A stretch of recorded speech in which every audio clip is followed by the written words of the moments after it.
Assalamualaikum warahmatullahi wabarakatuh. Di video kali ini saya akan membahas tentang cara mengatasi mimisan pada anak ya. Simak.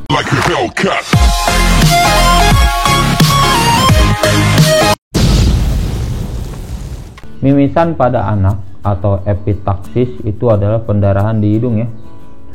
Biasanya menimpa pada anak-anak usia 3-10 tahun ya, karena si pembuluh darah anak yang kecil di hidung itu atau kapilernya itu lebih rapuh ya dibanding orang dewasa, jadi sering mimisan. Beberapa penyebab rapuhnya pembuluh darah ini itu ya, pecahnya pembuluh darah ini adalah yang pertama itu udara yang sangat kering ya, atau lingkungannya panas banget, itu bisa menyebabkan si pembuluh darah di hidung itu pecah atau mimisan ya. Yang kedua itu biasanya sering mengorek hidung terlalu dalam ya, atau mengupil ya bahasa kerennya, jadi dikorek-korek gitu, itu bisa memecahkan pembuluh darah di dalam ya, atau mimisan. Apalagi si tangannya itu kotor ya, atau enggak kukunya panjang ya, tajam, itu bisa mimisannya bisa cepat ya. Yang ketiga itu bisa juga karena benturan ya, benturan pada hidung, bisa kena tembok atau beradu sama teman ya, kepala teman, itu juga bisa ya menyebabkan mimisan, pecah pembuluh darahnya. Terus yang keempat itu bisa karena alergi, pilek atau sinus ya.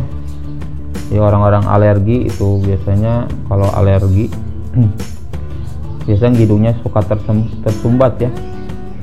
Kalau hidung tersumbat itu nanti ke mimisan cepat ya. Pilek juga sama ya, hidung tersumbat. Sinus juga hidungnya tersumbat, itu biasa menyebabkan mimisan. Yang kelima itu ada infeksi bakteri ya, biasanya si hidungnya luka, kemerahan atau berkerak ya, itu disebabkan oleh infeksi bakteri, itu juga bisa menyebabkan mimisan ya. Yang keenam itu membuang ingus terlalu keras ya, gitu, jadi nanti pembuluh darahnya langsung pecah juga bisa, itu nyebabin mimisan.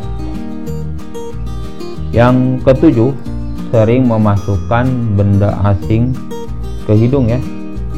Kalau dulu waktu saya kecil sering masukin kelereng gitu, nah itu juga bisa menyebabkan mimisan ya. Kalau kepijit pembuluh darahnya bisa pecah.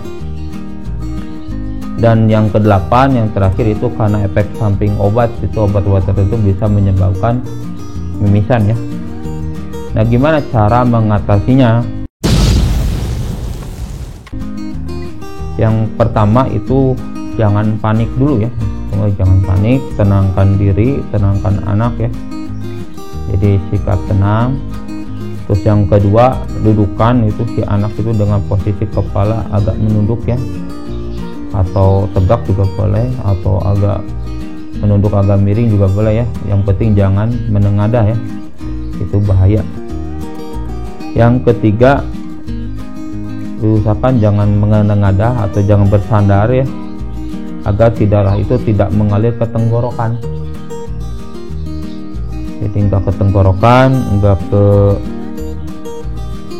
kerongkongan, ke mulut ya. Dan supaya tidak batuk, tersedak atau sampai muntah ya, itu kan bahaya ya.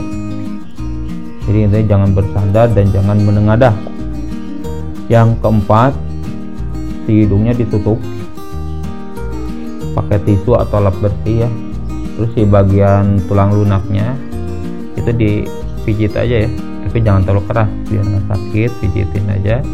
Usahain si anaknya itu suruh bernapas melewat mulut ya, dan tekan itu selama 10 menit ya kira-kira, biar semua darahnya keluar.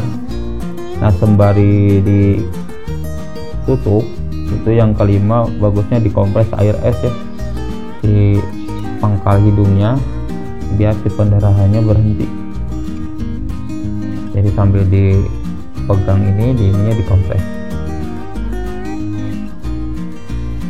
Dan yang terpenting jangan memasukin tisu dan lap bersih itu ke lubang hidung ya, takutnya nanti infeksi tambah parah ya ini misalnya.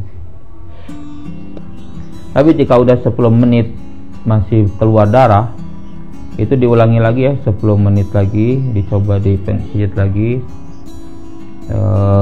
sampai nanti benar-benar berhenti ya. Setelah itu baru diistirahatin ya si anaknya biar gak kaget ya kalau udah berhenti. Tapi ada beberapa kondisi jika itu harus ke dokter atau ke rumah sakit ya. Yang pertama itu jika udah ditekan 10 menit sama 2 kali itu darah tidak berhenti-berhenti, itu langsung aja ya ke dokter atau ke rumah sakit. Yang kedua, jika anak tampak lemas, pucat, denyut nadinya cepat ya, duduk gitu, dan sulit bernapas, itu langsung aja ke dokter ya, ke rumah sakit. Yang ketiga, si darahnya yang keluar tuh banyak ya di hidungnya, itu juga langsung aja ke dokter ya. Yang keempat, anak mengalami batuk atau muntah darah, jadi sering menengadah gitu ya, karena terjun menengadah, jadi si darahnya masuk ke kerongkongan dan keluar mulut ya, bahkan ada yang ketelan mungkin ya. Yang kelima, bagian tubuh lain berdarah, itu harus ke dokter langsung ya, misalnya gusinya juga berdarah gitu. Yang keenam, mimisannya terlalu sering ya, misalnya lebih dari 2 kali dalam seminggu, itu harus ke dokter. Untuk pencegahan itu, yang pertama jangan memasukin benda asing ke hidung ya. Yang kedua, jangan buang ingus terlalu kencang. Yang ketiga, jangan sampai terbentur ya, diawasi aja anaknya kalau main, apalagi yang usia balita. Yang keempat, kuku anak harus bersih dan tidak lancip ya, tidak panjang. Rasanya takutnya nanti kegores lagi, bisa mimisan lagi ya. Yang kelima, bagusnya di dalam ruangan itu pakai humidifier ya, atau pelembab ruangan ya, supaya tidak kering. Yang keenam, sering diolesin aja petroleum jelly ya, biar si hidungnya, si lubang hidungnya tidak kering. Dan yang terakhir, menghindari asap rokok ya anak-anak. Mungkin sekian yang bisa saya sampaikan tentang cara mengatasi mimisan pada anak ya. Semoga bermanfaat. Jangan lupa subscribe, like, komen, dan share. Terima kasih. Assalamualaikum warahmatullahi wabarakatuh.